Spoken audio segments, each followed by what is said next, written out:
Okay. Alright, the pursuit of perfection. Before my sophomore year of high school, I had just received the information that I made it into the Advanced Algebra 2 class. And I had a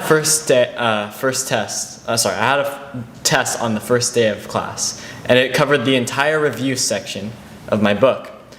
And so, yeah, I studied for it for this duration of the summer, and I prepared myself, and I felt ready. And when I took it, I ended up doing pretty well. I got a 48% on it, which is sadly not very good. But the average was a 40%, and so I was trying to think positive and say, you know, hey, maybe that was a good grade. So in that moment, I truly believed that I got a good grade on my test. That grade was just one step closer to that perfection that I'd always tried to attain. And now, if I get a 48% on a test today, I think I'd die. I'd be so upset. But in that moment, there was a change in my definition of perfection. Now, maybe someone got a 56 on the same test and was so upset because they could only think about how much they missed, and they were all unhappy. So it begs the question, is perfection an unchanging standard? And I'm here to tell you that it is not. That our definition of perfection happens in the moment, and that what different scenarios we go through in life change our individual standards. So where do we get these standards of perfection? Well, through my research, I have come to discover that we get these standards from three sources. The first is our biology. Our makeup, our DNA, how we have been created, how our brain is wired. We attribute certain things to perfection because it helps us evolve. Next, society. That there are social pressures in this world that have caused us to believe that some things are perfect over other things. And finally, faith and tradition. That tradition that has been passed down from generation to generation has changed what we believe is perfect in our society. So let's start with biology. I chose this picture because I think it depicts a situation very similar to what we're talking about today. This idea that all of our minds, our individual makeups, all of us, we are all these plants, but we all came from an individual seed. And that this seed, from that, we grew as different people to be the diverse characters that we see around us today. So, in this case, the seed is our instinct, because we all start out with certain instincts. So, the instinct we're going to be talking about is empathy. We are instinctually wired to sustain life because we are a social species as humans. We accomplish the greatest feats through teamwork. History has proven that many times.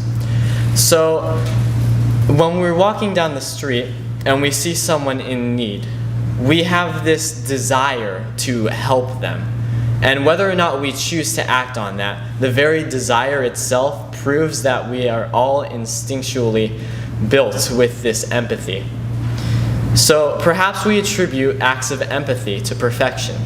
Maybe we're enthralled with stories that have like sacrificial love in it because we see the perfection of empathy itself in that. Or maybe your favorite movie, a movie you consider perfect, are the ones with the most empathetic characters, the ones that you can relate with the most. Another example of this biology would be like, have you guys ever seen one of those survival shows where they go out into the wilderness and they're starving to death because they're so cut off from civilization? But then they see like a caterpillar or a maggot or something like that, and they're like, oh my gosh, that's just what I need right now.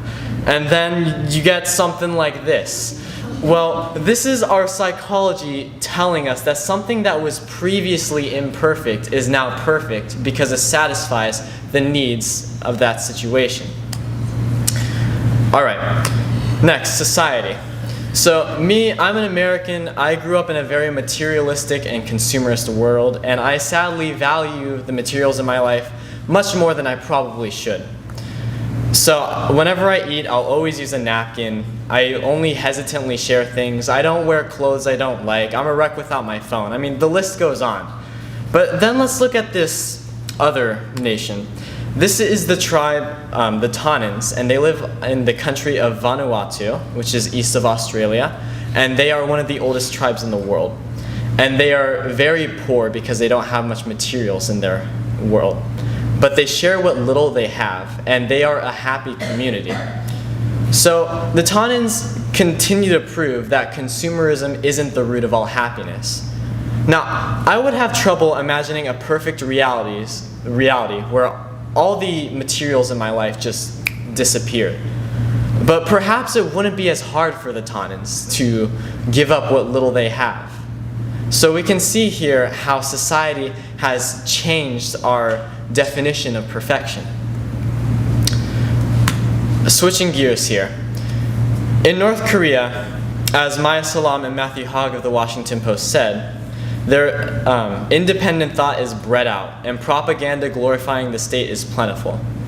So this watertight dictatorship we have here, perhaps it is hard for some people to find the chance to be educated on the outside world. And before they can say whether the country they live in is truly perfect, like the propaganda says, they might not even have the opportunity to compare that to another culture or another nation. So we see that this individual culture, the culture of this nation, has changed these people's standards of perfection, or set them rather. And last, faith and tradition. I group these because faith and tradition depend pretty heavily on each other in society.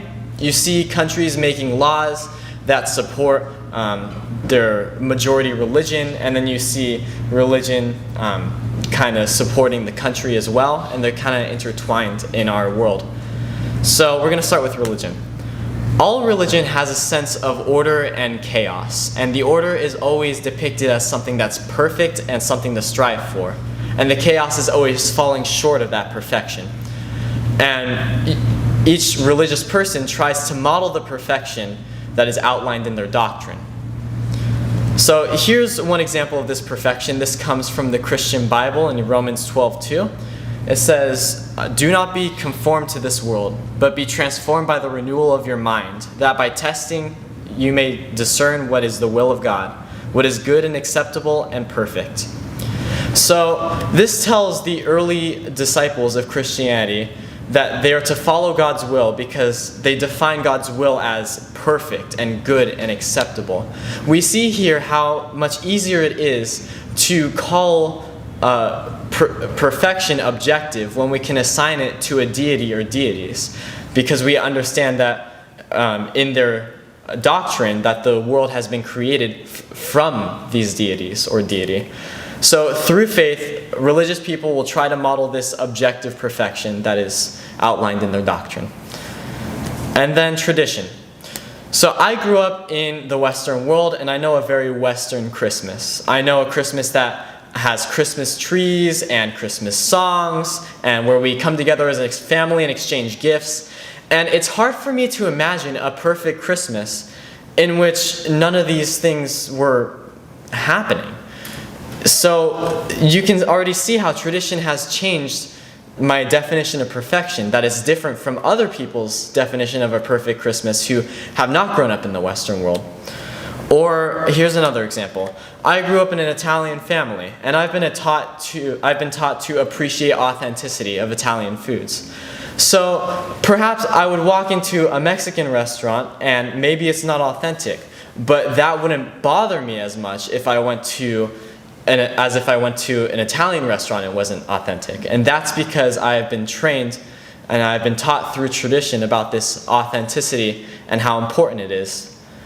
So we see that tradition has changed my definition of perfection. Alright, so what's the point about learning all these standards? Well, I found that our definition of perfection is a key point in defining who we are as a person. So before I unravel this, I want to see how the pros define perfection. So I put this definition of perfection from Oxford Dictionary. It says, perfection is the condition, state, or quality of being free or as free as possible from all flaws or defects. So we are given this definition, which is an absolute, which means that it's either perfect or it's not perfect, that it has to be flawless. But is that really physically possible? Is there anything in this world that it hasn't been adulterated by something else? Is there anywhere in this universe that has escaped the grasp of gravity? Can we say that a diamond is 100% free of any other substance within it? And it's hard to say this definition with certainty. Now, people who are perfectionists define perfection the same way that Oxford does, which makes sense.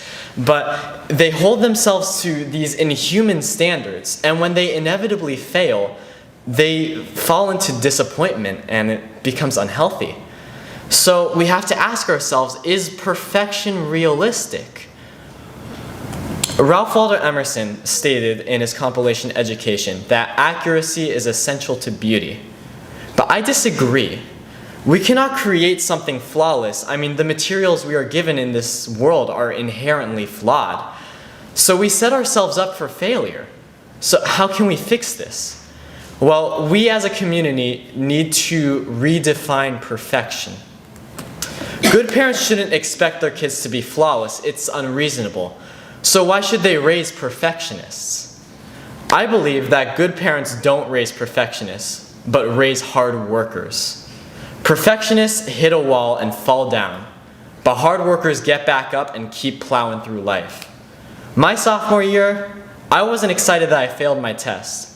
I was excited because I did my best, and because of that, I had hope for the future. So now perfection isn't the absence of flaw. Perfection is working hard, and it's attainable by anyone, no matter where you were born, how old you are, or what position you're in life. You can always strive to do your best. So this new definition, it encourages us to keep working. So if we can learn to define perfection as not the destination, but the journey itself, we will find motivation, success, and contentment. Thank you.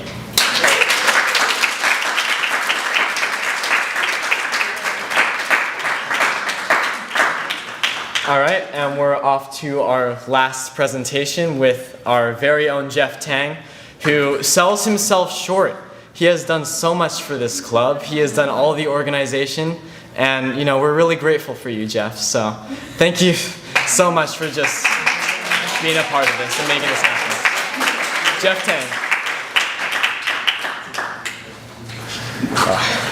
Thank you, Matthew. Well, all the other speeches were so good. I'm